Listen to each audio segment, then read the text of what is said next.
अस्सलाम वालेकुम वरहमतुल्लाहि वबरकातुहू। नाजरीन, गोदी मीडिया का एक चैनल, एक एंकर सुशांत सिन्हा के चैनल पर एक पॉडकास्ट नशर हुआ जिसमें उसने हजरत मौलाना महमूद मदनी साहब दामद बरकातुहू आलिया, जो कि जमीयत उलमा हिंद के चीफ है, सदर है, उनसे उसने बेशुमार और बहुत सारे सवालात किए।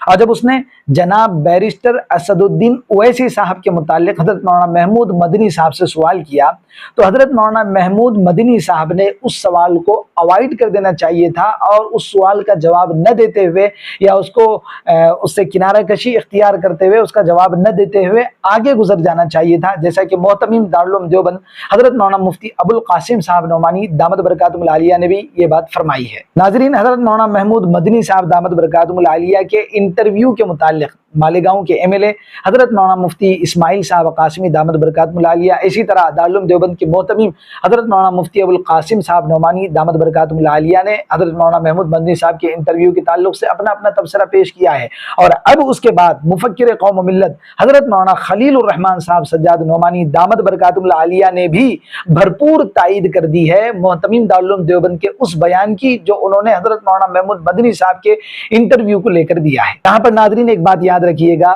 चाहे जनाब बैरिस्टर असदुद्दीन ओवैसी साहब हो या हजरत मौलाना महमूद मदनी साहब हो, एक बात यहाँ पर याद रखिएगा कि ये दोनों ही मुसलमानों के लीडर है और मुस्लिम आवाम के लिए ये दोनों ही शख्सियत बहुत ज़्यादा अहमियत की हामिल है और बहुत ज़्यादा मुसलमानों के लिए, मुस्लिम आवाम के लिए ये दोनों शख्सियत बहुत ज़्यादा कीमती है। और अल्हम्दुलिल्लाह जनाब बैरिस्टर असदुद्दीन ओवैसी साहब तो पार्लियामेंट में मुसलमानों की मुआफ़क़त में और अक़लियती कौमों के ताल्लुक से पूरे दलाइल की रोशनी में बड़ी बेबाकाना अंदाज में गुफ्तगू फरमाते हैं। इसलिए हजरत मौलाना महमूद मदनी साहब के ताल्लुक से और उनके किरदार के ताल्लुक से गलत तबसरों से, गलत कमेंट से और गलत लफ्ज़ी से हम लोगों ने इज्तिनाब करना चाहिए, बचना चाहिए। और ये इससे, इन चीज़ों से बचना और परहेज करना ये बहुत ही ज़्यादा ज़रूरी है। नाजरीन, हजरत मौलाना खलीलुर रहमान साहब सज्जाद नोमानी दामद बरकातुहू आलिया ने मोहतमीम दारुल उलूम देवबंद हजरत मौलाना मुफ्ती अबुल कासिम साहब नोमानी दामद बरकातुहू आलिया के बयान की तायीद करते हुए ये बात इरशाद फरमाई है कि हजरत मौलाना महमूद मदनी साहब दामद बरकातुहू आलिया के इंटरव्यू के आने के बाद आवाम के अंदर एक बहुत ही ज़बरदस्त किस्म का कोहराम मचा हुआ था, यानी यूँ कह लीजिए कि एक इंतशार बर्पा हो गया था। और अब दारुल उलूम देवबंद के मोहतमीम साहब का इस ताल्लुक से बयान आ गया है, तो इंशाअल्लाह ये इंतशार ख़त्म हो जाना चाहिए। और भी हजरत मौलाना खलीलुर रहमान साहब सज्जाद नोमानी दामद बरकातुहू आलिया ने इस ताल्लुक से जो कुछ कहा है उनकी ऑडियो क्लिप हम आप हज़रात की खिदमत में पेश करते हैं, मुलाहिज़ा फरमाइए। वीडियो को लाइक और शेयर कर दीजिएगा। और अगर आपने अब तक हमारे चैनल को सब्सक्राइब नहीं किया है तो आपसे अदबन गुजारिश है कि हमारे चैनल को सब्सक्राइब भी कर लीजिए। और मिलते हैं अगली वीडियो में इंशाअल्लाह। अब इजाज़त दीजिए। अस्सलामु अलैकुम वरहमतुल्लाहि वबरकातुहू।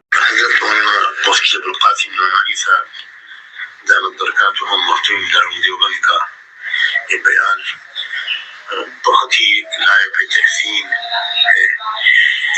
उन्होंने वाकई दारुल की क़यादत का कि मनसब की जिम्मेदारी का हक अदा किया। अल्लाह ताला हमारे दारुल को तमाम फितनों और इख्तिलाफात से महफूज रखे और सही राह पर चलने की हम सबको, तमाम मुसलमान हिंद को खास तौर पर अपने बुजुर्गों की क़यादत में तौफीक अता फरमाए। बहुत ही मजबूर है हम सब इंतशार की कैफियत थी, लेकिन इंशाअल्लाह बिल्कुल इंतशार खत्म हो जाएगा और हमारे काबिल का मौक़िफ़ बिल्कुल वाज़ेह हो जाएगा। जज़ाकुमुल्लाह। मैं सज्जाद नोमानी।